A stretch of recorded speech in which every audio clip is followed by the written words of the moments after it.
waxaan rabaa marka hore inaan u mahad celiyo guddoonka iyo sanadka martiqaadkan sharafta leh oo ay nagu martiqaadeen noona ogolaadeen inaan hor nimaado fikradaheenna muxuu ahay aan dhiibano weliba iyadoo sida guddoomiyuhu sheegay ay ku soo aaday waqti sanad guuraa oo sanadka aasaaskiisii ku beegan waxaa kaloo rabaa inaan u mahad celiyo guddigii sanadka u saaray inuu qayb ka noqdo wada hadallada maamul goboleedyada iyo dowladda aan xubnaha ka nahay federaalka oo looga hadlayay arrimo kulley aad aragteen wixii ka soo baxay oo ku aadan geedi socodka aan waddankeenna ku horumarinayno sida madaxweynaha iga horreeyay guddoomiyaheena oo hadalkiisa ku jirtay shirkaas wuxuu ahaa shir aan uga hadlaynay arrimo runtii aan u aragno inay dan u yihiin ummadda Soomaaliyeed waxaana anigu u arkaa inay ka mid tahay processka ama geedi socodka Soomaalidu ay kula wareegayso aayaheeda iyo mustaqbalkeeda sababta oo ah aayaheena iyo mustaqbalkeena inaan la wareegno annaga ayaa nalaga rabaa inaan kala wareegno qabaa'ilka inaan kala wareegno argagixisada inaan kala wareegno xataa dadka sida wanaagsan noo saaciday laakiin hawshu annaga iskale oo muxuu ahay ii sheeg beesha caalamku taageeradeeda laakiin inaan waddankeena la soo wareegno oo annagu danaheena la soo wareegnay qayb ka tahay marka guud ahaan marka la isku duubo waa jid lagu la soo wareegayo aayaha Soomaalida oo ay Soomaalidu kula soo wareegayso dabcanna u baahan in wax la iska yiraahdo iska dhihidaas waxaan aad ugu faraxsanahay in ay wada hadal tahay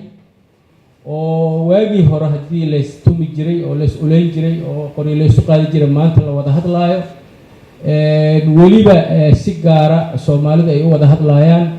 wixii xoogaa ka taagtaagmana ay Soomaali kale sida hadda guddiga nagu soo baxay oo aqalkaana ay ku soo baxayaan arrintaas runtii waa arrin la soo dhaweeyo oo wanaagsan ma aha arrin la dhibsado inay saas tahana waxa marqaati ka ah heshiiskii ama warmurtiyeedkii aan soo saarnay wixii ku qornaa u malayn maayo inay yihiin wax Soomaalinimada iyo dadnimada iyo horumarka lidku ah waxaad qiraysaan in dhibaatooyin waaweyn aynu hortaagan yihiin ha ahaadaano xagga amniga ha ahaadaano xagga dhaqaalaha ha ahaadaano xagga processka siyaasadda oo weli yacni u baahan in la dhuudhuujiyo doorka sanadku ku leeyahay arrimahaas guddoomiyuhuna waa ka hadlay annaga guddoomiyaheennuna waa ka hadlay waxaa ugu muhiimsan in aad qayb muhiima ka qaadataan dhammaystirka dastuurku waa dukumentiga inoo dhexeeya oo ay ku yaalliin dhammaan waxa aan rajaynayno la cabiray iyo sida aan uga wada shaqaynayno inta dastuurku mugdi ku jiro oo la isku haysto oo waxyaalaha runtii cajiibka oo inta hadda processkanu socday aniga kulley igu cusub waxaa ka mid ahaa in xataa la leeyahay waxaa jira dastuurka koobiyaal badan oo kala duwan oo qaar la saxeexay qaarna la daabacay qaarna daabacu ka qaldamay qaarna saan yihiin marka ummadu sidaas basic documentigeedii ama documentigii ugu muhiimsanaa in la yiraahdo muxuu ahay dhowr nooc oo iyada ka mid ahaa jira nasiib darro ayay tahay waxaan soo jeedinayaa waxaad ka mid tihiin amad ugu horeysaan caqligii ummaddan iyo xasuustii ummaddan iyo niyad wanaaggii ummaddan ayaan idii arkaa inaad tihiin inaad qaybta ugu muhiimsan ka qaadataan bal aan waxaan doonna iska dhahno laakiin aan isku raacno fikradda ah inaan u baahannahay documenti muhiima oon wada ilaalsanno oo aan la bedbedelin oo qofba siduu doono u fasiro waxaa kaloo lagama maarmaana aadna aan uga hadalnay in loo baahan yahay dastuurka naftiisa haddii la isku qabsado ciddii lagu kala saari lahayd runtii aad ayaa loo horumariyey qaybta fulinta waana ogsoontiin qof walba wuxuu jecel yahay inuu qaybta fulinta ka qayb qaato oo wasiir ka noqdo agaasimo ka noqdo oo wax walba ka noqdo qaybta baarlamaankuna waa la mid sanadka iyo baarlamaanka aqalkiisa kale waa la mid laakiin waxaad moodaa in la iska dhaafay qaybtii garsoorka oo ugu weyn tahay garsoorka lagu kala baxo dastuurka haddii aan la helin muxuu ahay maxkamadaas dhammaanteed warkeenu wuxuu ku soo aruuriyaa anaa iri adaa yiri aniga saasay ila tahay anigana saasay ila tahay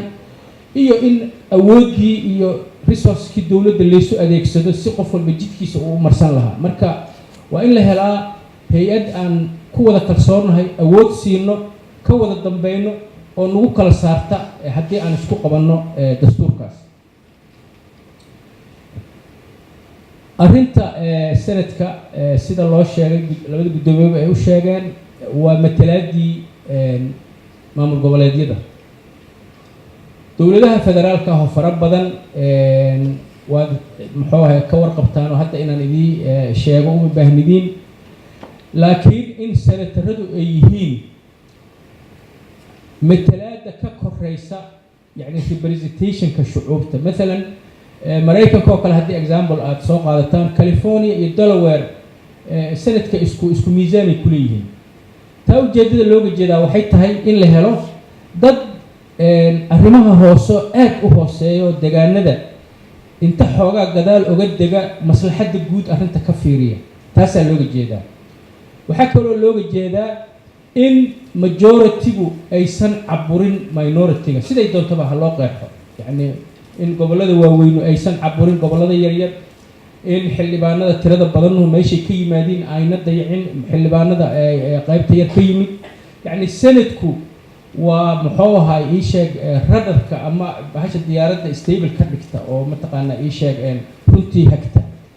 haddii marka ay taas tahay waxaa loo baahan yahay in la helo doorkaas in la xoojiyo waxaan aada u soo dhaweynayaa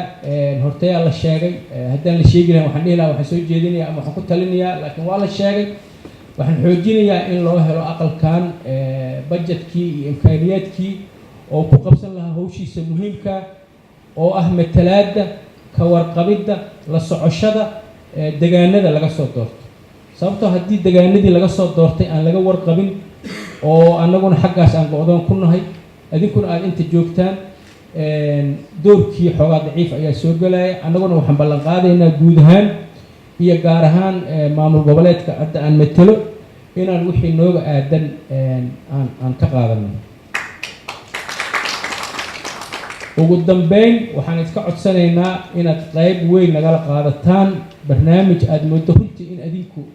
aada ugu habboontihiin oo ah inaad ka qaadataan doorkiina dib u heshiisiinta sababtoo ah waxaad matashaan deegaanadii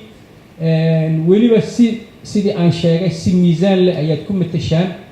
oo senataradu yacni deegaanka matalan hadda hirshabeelle